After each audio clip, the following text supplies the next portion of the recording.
Mula ojo dumeh. Nah, ojo dumeh ini secara harfiah mempunyai arti jangan mentang-mentang atau jangan sombong. Ini merupakan sebuah konsep yang sangat relevan dengan ajaran Islam tentang kerendahan hati dan kesadaran diri. Filosofi ini mengajarkan supaya tidak merendahkan orang lain dan tidak menyombongkan diri atas kelebihan-kelebihan yang dimilikinya, serta mengingat bahwa roda kehidupan itu akan terus berputar. Nah, nasihat ini merupakan hasil daripada kajian para pendahulu kita tentang ringkasan kehidupan yang ditulis oleh seorang ulama besar dengan rangkaian kalimat samaniyatun tajri ala nasi kullihim wala budda lil insani yalqas samaniyah sururun wa husnun wa ijtima'un wa furqatun wa yusrun wa usrun summa sukun wa afiyah. Ada 8 perkara.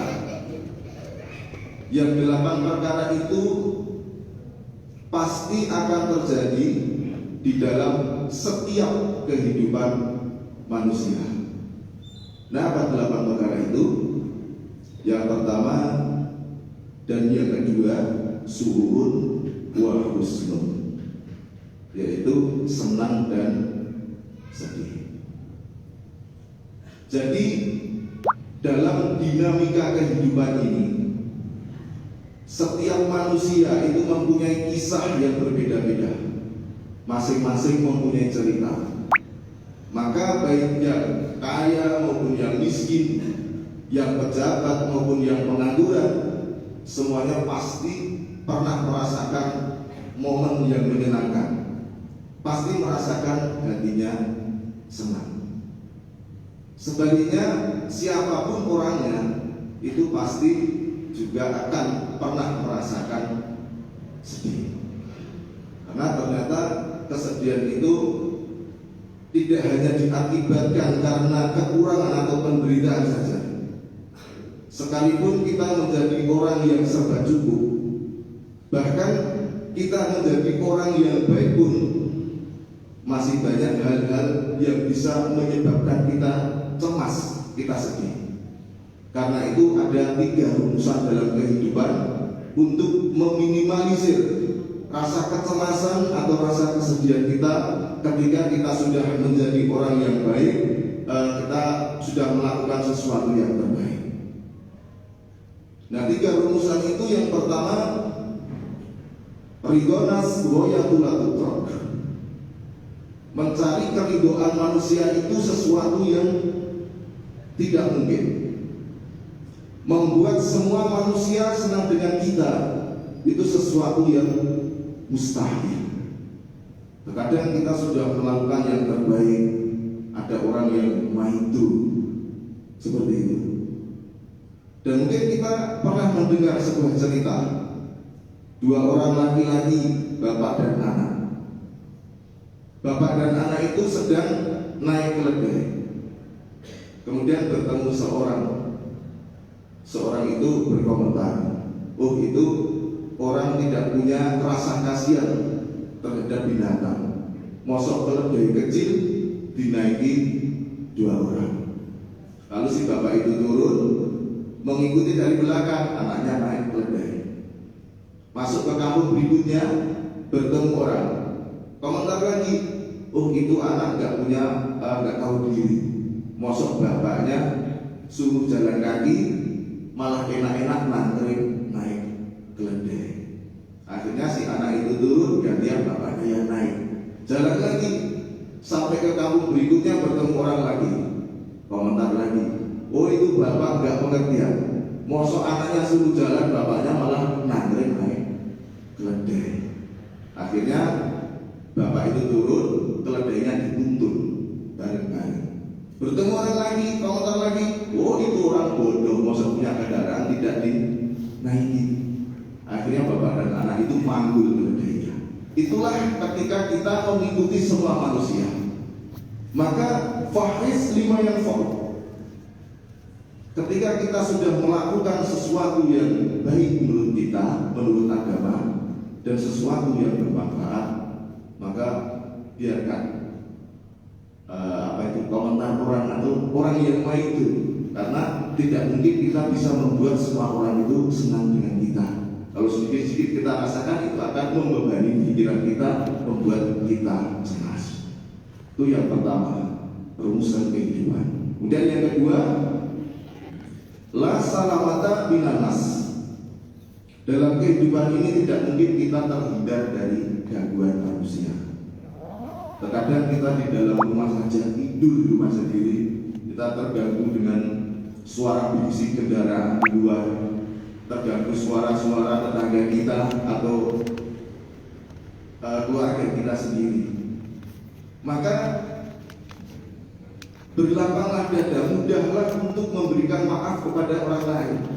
Apalagi ketika kita di luar, di jalan, mungkin kita naik kendaraan sudah hati-hati, tiba-tiba ada orang belok tanpa rating, ada orang berang tanpa mulai-mulai, itu kan gangguan.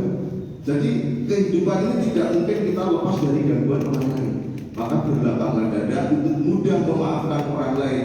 Karena kalau kita sedikit-sedikit kok misuh gitu ya, misalnya di jalan ada yang ngebut, dan akhirnya itu akan membuat cemas kita, membuat hati kita bersedih. Itu yang kedua.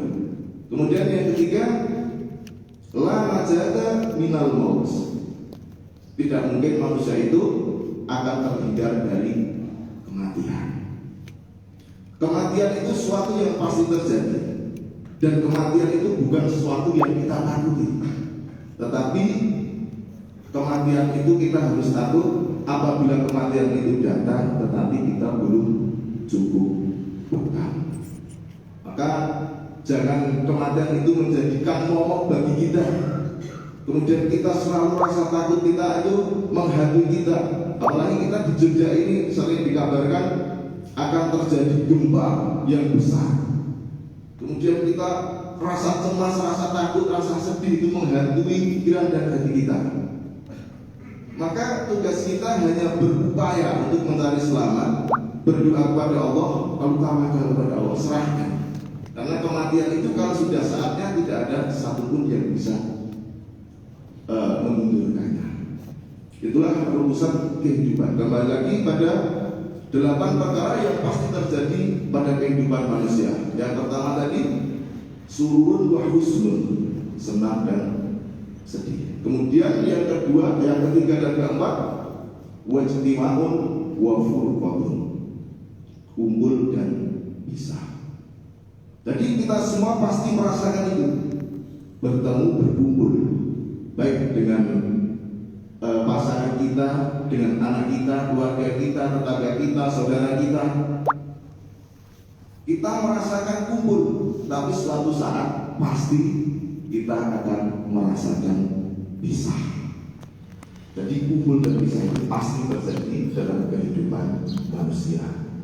Kemudian yang kelima dan keenam, wa yusrun wa usrun, mudah dan sulit. Di dalam perjalanan kehidupan ini pasti kita pernah merasakan diberikan kemudahan. Ketika kita mencari jodoh dimudahkan, ketika kita mencari pekerjaan dimudahkan, ketika kita usaha pola-pola usaha ini jadi, itu ketika kita diberikan kemudahan. Tapi suatu saat pasti kita juga merasakan menemukan sesuatu yang menyulitkan, entah dalam hal yang sama. Jadi kemudahan dan kesulitan itu pasti terjadi pada setiap manusia. Kemudian yang keenam, yang ketujuh dan yang kedelapan, summa sukmun wa afiyah, sehat dan sakit. Orang yang sakit-sakitan itu pasti juga merasakan nikmatnya sehat. Dan kita yang sehat suatu saat pasti akan merasakan sakit. Nah, terkadang sakit ini sesuatu yang lupa kita syukuri. Padahal sehat ini kadang sesuatu yang lupa kita syukuri. Padahal kesehatan ini nilainya sangat luar biasa.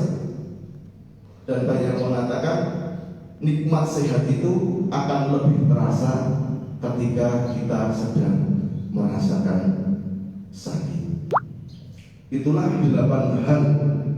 8 perkara yang pasti terjadi dalam kehidupan manusia.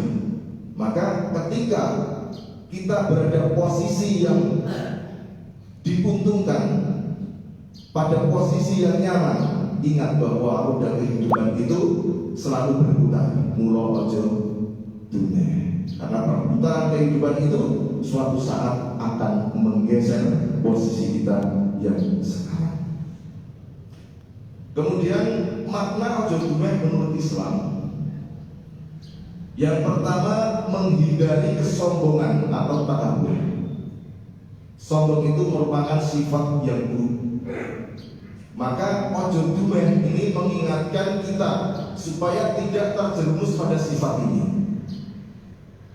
Karena sombong itu bisa menghalangi seseorang dari rahmat Allah. Bahkan sebagian orang itu mempunyai prinsip dalam kehidupan ini, dalam setiap usahanya, bahwa kegagalan yang membawanya dia rendah hati itu jauh lebih baik daripada kesuksesan yang menjerumuskan pada sifat yang sombong. Itu yang pertama, hikmah daripada ojo dumen menurut Islam. Kemudian yang kedua, hikmah ojo dumen menurut Islam, menjaga kerendahan hati. Sebaliknya, Islam sangat mengajarkan rendah hati. Maka ojo dumen ini mendorong kita untuk selalu rendah hati dan tidak merasa lebih tinggi daripada yang lain. Rendah hati merupakan akhlak yang terpuji. Bahkan ini merupakan sifat Allah, sifat hamba Allah yang Maha Pengasih. Sebagaimana Allah Subhanahu wa taala berfirman, "Wa ibadur rahmanil ladzina yamshuna 'alal ardi hauna wa idza khatabahum qalu salama." Hamba-hamba Allah yang Maha Pengasih itu adalah orang-orang yang berjalan di atas muka bumi ini dengan rendah hati. Bahkan ketika ada orang bodoh yang menyapanya dengan hinaan, mereka mengatakan qalu salama, mereka mengucapkan salam. Jadi rendah hati ini merupakan akhlak yang terpuji dan bahkan termasuk sifat daripada hamba-hamba Allah yang Maha Pengasih. Kemudian yang ketiga, hikmah makna daripada ojo dumen menurut Islam adalah menyadari bahwa kehidupan ini selalu berputar. Filosofi ini mengajarkan tentang siklus kehidupan, di mana posisi seseorang itu akan bisa berubah kapan saja. Hal ini akan mendorong kita untuk tidak merendahkan orang lain, karena bisa jadi suatu saat kita akan membutuhkan bantuan dari mereka. Kemudian yang keempat, makna daripada ojo dumen menurut Islam adalah menghormati sesama. Ajaran ini mengajarkan kita untuk menghormati dan menghargai setiap orang tanpa memandang status sosial, tanpa memandang jabatan dan kekayaan. Dan ini mendorong supaya kita tetap melakukan setiap orang dengan baik dan adil. Kemudian yang kelima atau yang terakhir, hikmah makna daripada ojo dumen menurut Islam adalah mawas diri. Dengan mempelajari filosofi ojo dumen, maka kita akan lebih hati-hati di dalam bertindak maupun bertutur kata. Karena seseorang menyadari bahwa apa yang kita miliki saat ini itu adalah titipan Allah dan bisa dicabut kapan saja. Maka ojo dumen ini merupakan sebuah konsep yang sangat relevan dengan ajaran Islam, khususnya tentang kerendahan hati dan kesadaran diri. Bapak Ibu jamaah rahimahullah, demikian sedikit yang bisa saya sampaikan, mudah-mudahan ada manfaatnya. Marilah kajian pada pagi hari ini kita tutup, kita akhiri dengan membaca Quran surat Al-Ashr. Alhamdulillah ya syaitanir rajim. Bismillahirrahmanirrahim. Wa tasyrika bi salam bismillah lillahi ta'ala wassalatu wa tawassul bil haqq wa tawassul bil haqq wa tawassul bis sabr. Demikian, mohon maaf segala kekurangan. Wassalamualaikum warahmatullahi wabarakatuh.